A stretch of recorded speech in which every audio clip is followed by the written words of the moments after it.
வணக்கம் நண்பர்களே. கடந்த சட்டமன்ற தேர்தலுக்கு முன்பு விஜய் செய்த பிரச்சாரங்களில் திமுக ஆட்சியில் சட்டம் ஒழுங்கு சீரழிந்து விட்டது. பெண்கள் சிறுமிகளுக்கு எந்தவித பாதுகாப்பும் இல்லை. பலாத்காரம் செய்து படுகொலை செய்து விடுகிறார்கள். ஆனால் இந்த அரசாங்கம் அதை கண்டுகொள்ளவில்லை என்று கடுமையான குற்றச்சாட்டுகளை கூறி வந்தார் விஜய். அதோடு தமிழக வெற்றிக் கழகம் ஆட்சிக்கு வந்ததும் அனைத்து குற்றச்சாட்டுகளும் கட்டுப்படுத்தப்படும், பெண்களுக்கு எதிராக யார் செயல்பட்டாலும் கடுமையான நடவடிக்கை பாயும் என்றெல்லாம் அதிரடியாக அறிவித்து வந்தார். ஆனால் விஜய் ஆட்சிக்கு வந்த கடந்த 15 நாட்களில் தமிழ்நாட்டில் 25 கொலை சம்பவங்கள் நடந்திருக்கிறது. 4 இரட்டை கொலைகள், 19 பாலியல் குற்றங்கள் என்று அடுத்தடுத்து அதிர்ச்சி செய்திகள் வெளியாகி வருகின்றன. குறிப்பா கோவை சூலூரில் 10 வயது சிறுமி படுகொலை செய்யப்பட்ட அடுத்த நாளே விழுப்புரம் மாவட்டத்தில் மற்றொரு சிறுமிக்கு பாலியல் வன்கொடுமை நடந்துள்ளது.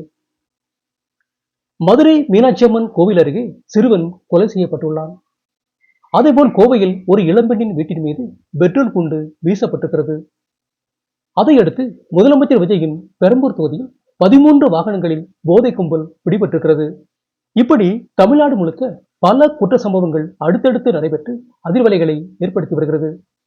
இந்த நிலையில் எதிர்க்கட்சி தலைவரான உதயநிதி ஸ்டாலின் வெளியிட்டுள்ள ஒரு செய்தியில், தேர்தலுக்கு முன்பு முதலமைச்சர் விஜய் வீர வசனங்கள் பேசினார், சிங்கப்பெண் அதிரடிப்படை களம் இறங்கும் என்றும் கூறி வந்தார். ஆனால் இப்போது ஒவ்வொரு நாளும் மக்களுக்கு அதிர்ச்சி கொடுக்கும் சம்பவங்கள் நடைபெற்றுக் கொண்டே இருக்கிறது. இவர்களது அதிரடிப்படை எங்கே போனது என்று கேள்வி எழுப்பியிருக்கிறார்.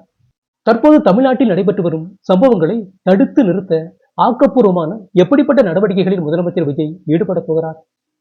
அவர் தமிழ்நாட்டு மக்களுக்கு இந்த விவகாரத்தில் நேரடியாக பதில் கொடுக்க வேண்டும். இந்த பரபரப்பான சூழ்நிலையில் இன்று முதலமைச்சர் விஜய் கோட்டையில் IAS அதிகாரிகளுடன் ஒரு அவசர ஆலோசனை நடத்தியுள்ளார். அப்போது பெண்கள் குழந்தைகளுக்கு எதிரான குற்றங்களை இரும்புக்கரம் கொண்டு ஒடுக்க வேண்டும், இதுபோன்ற குற்றச்செயலில் ஈடுபடுபவர்களுக்கு உச்சக்கட்ட தண்டனையை பெற்றுத்தர வேண்டும் என்று கூறியுள்ள விஜய், பெண்கள் சிறுமிகளுக்கு எதிரான வன்கொடுமை சம்பவங்களில் ஈடுபடும் சமூக விரோதிகள் மீது அவசியப்பட்டால் காவல்துறை என்கவுண்டர் நடவடிக்கை எடுக்க வேண்டும் என்றும் ஒரு அதிரடி உத்தரவு போட்டுள்ளார். இதுபோன்று துப்பாக்கிச்சூடு அஸ்திரங்களை கையில் எடுத்தால்தான் இந்த குற்றங்களுக்கு நிரந்தர தீர்வு காண முடியும் என்பதனால் இந்த அதிரடி நடவடிக்கை எடுப்பது காலத்தின் கட்டாயம் என்றும் முடிவெடுத்துள்ளாராம்.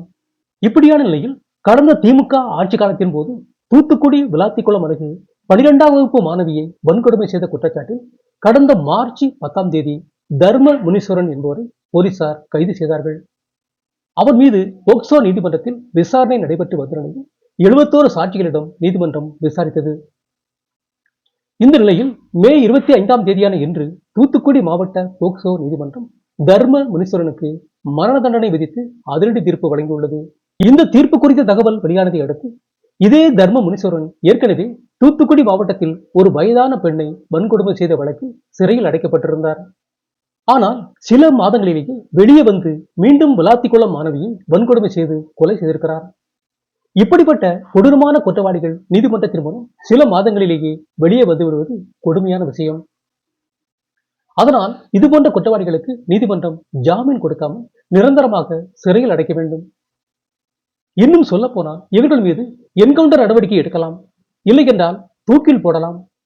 இப்படிப்பட்ட கடுமையான தண்டனைகளை கொடுத்தால்தான் தமிழ்நாட்டில் தொடர்ந்து நடைபெற்று வரும் பாலியல் பலாத்காரம் மற்றும் படுகொலை சம்பவங்களுக்கு முற்றுப்புள்ளி வைக்க முடியும் என்றும் பொதுமக்கள் தரப்பிலிருந்து கோரிக்கைகள் எழுந்து வருகிறது. நண்பர்களே, இந்த செய்தி குறித்த உங்களோட கருத்துக்களை கமெண்ட் பாக்ஸில் பதிவிடவும். நன்றி, வணக்கம்.